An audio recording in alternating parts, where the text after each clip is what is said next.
Iniciando mais um vídeo. Esse tem por tema: para que serve a tentação?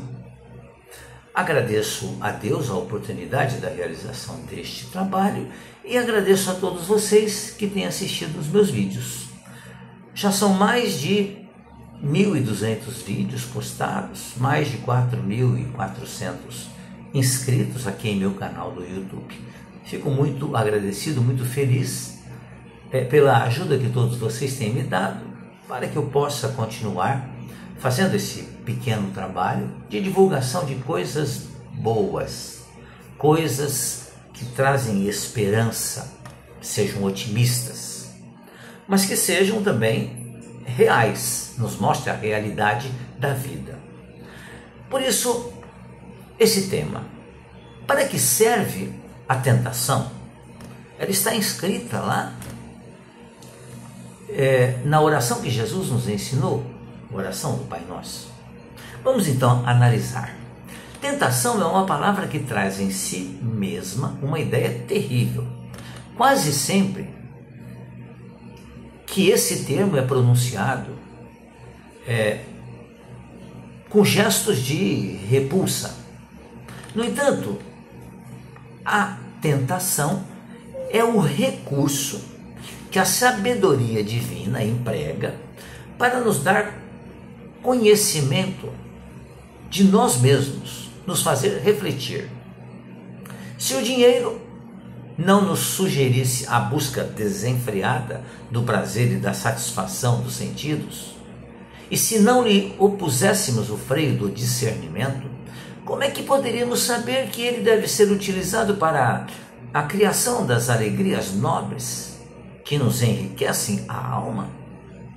Se o mal não nos convidasse algum dia a cultuar-lhe os desequilíbrios, e se não lhe resistíssemos aos impulsos, de que maneira aprenderíamos que o bem deve ser incorporado ao nosso campo espiritual para ser usado naturalmente por nós como ar que respiramos?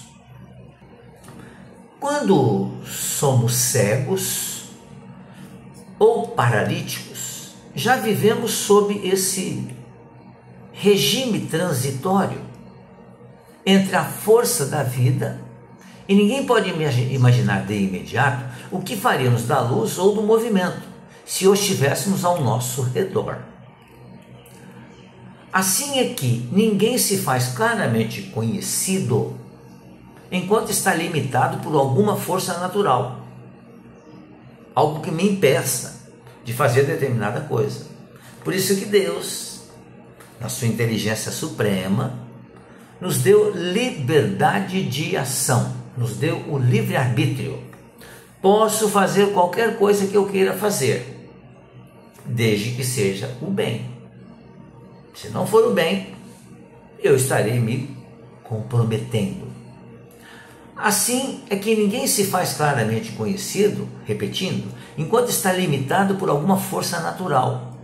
Somente quando a tentação nos encontra aptos a aceitar ou não o seu convite, é que poderemos saber verdadeiramente o que já somos e o que nos cabe fazer.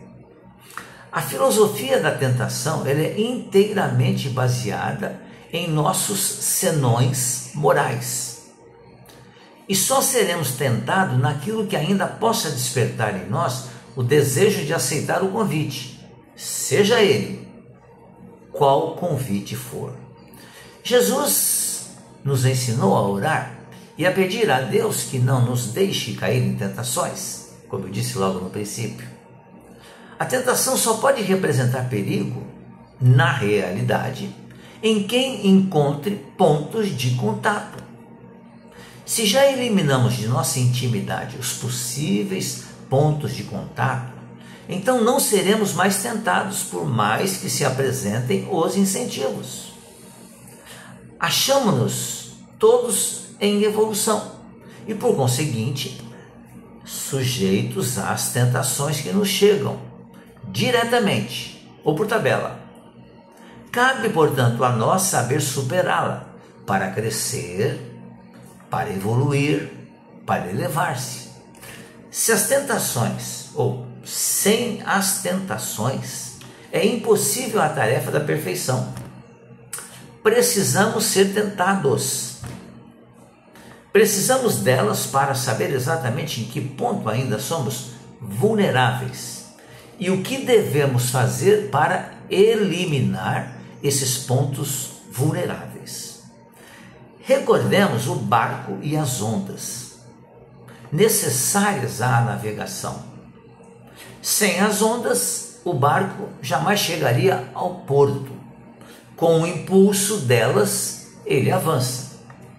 As ondas o impulsionam e às vezes tentam submergi-los. Mas o navegador hábil sabe o que é preciso fazer para vará-la, sem permitir que entre na embarcação. Claro que estamos falando de uma embarcação, aquelas muito antigas ainda, em que dependia da força humana para mover-se. Hoje, sabemos que as grandes embarcações têm motores possantes que independem das ondas para navegar. Mas, muitas vezes, um mar muito revolto pode causar problema para essa grande embarcação.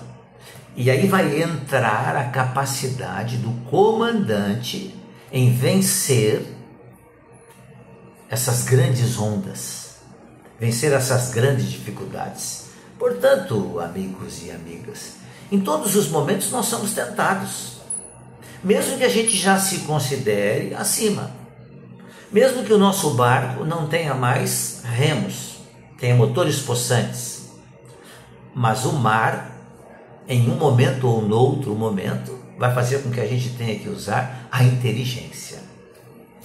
Dessa forma, fazendo pequenos esforços, lograremos vencer em nós mesmos as más tendências que nos levam a resvalar nos chamados despenhadeiros dos vícios e de outros desequilíbrios também. Cruzaremos o mar agitado dos chamamentos menos felizes sem nos deixar afundar nas ondas deprimentes, que tentam nos fazer afundar, desequilibrar. Então, fazendo pequenos esforços, deixaremos de tomar os estreitos e tortuosos caminhos das ilusões. Para alcançarmos a evolução, não existe atalhos. Temos que ir pelo caminho que é o correto, difícil, mas possível de ser transposto. Então, repetindo, pequenos esforços, deixaremos de tomar os estreitos e tortuosos caminhos das ilusões, que são muitas, que nos levam ao sofrimento, para seguir pela larga avenida iluminada que nos conduzirá ao Pai e, por conseguinte, à felicidade suprema que todos almejamos, que queremos ter paz. Lembro-me, para terminar o vídeo, quando Jesus nos ensinou a respeito da porta larga e da porta estreita. Essa também é uma parábola de difícil entendimento, como são todas as parábolas. Porque Jesus, Espírito mais perfeito que nós conhecemos, governador espiritual do planeta, por mais que ele abrandasse os seus ensinamentos, sempre haverá para nós o esforço muito grande para entender o sentido daquilo que ele nos trouxe. Então pensemos o seguinte, ele nos disse, entrar pela porta larga é fácil, que seria a porta dos vícios. Entrar pela porta estreita, que é a porta então daqueles que já têm equilíbrio, é mais difícil. Mas lembremos com relação à porta, usando esse termo, esse ensinamento. A porta estreita você passa com facilidade, mas lá para frente ela vai estreitar-se, até exigir de nós um esforço muito grande. Esforço esse que aparecerá em razão ou por causa das dores, que nos fará então lamentar termos entrado pela porta larga dos vícios, e vai chegar o momento em que eu terei que,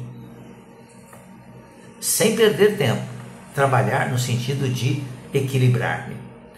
Quem entra pela porta estreita, que já tem equilíbrio, vai perceber que ela mais para frente vai alargar-se, como os conhecimentos, que nos permitirão enxergar a vida com mais clareza e nos aproximarmos mais de Deus então. Por isso, pensemos sobre o tema. Para que serve a tentação? A tentação serve para que nós testemos, para que nós, sendo desafiados, nós vençamos as nossas imperfeições. Muito obrigado mais uma vez pela sua atenção, desejando que fique bem, que fique em paz.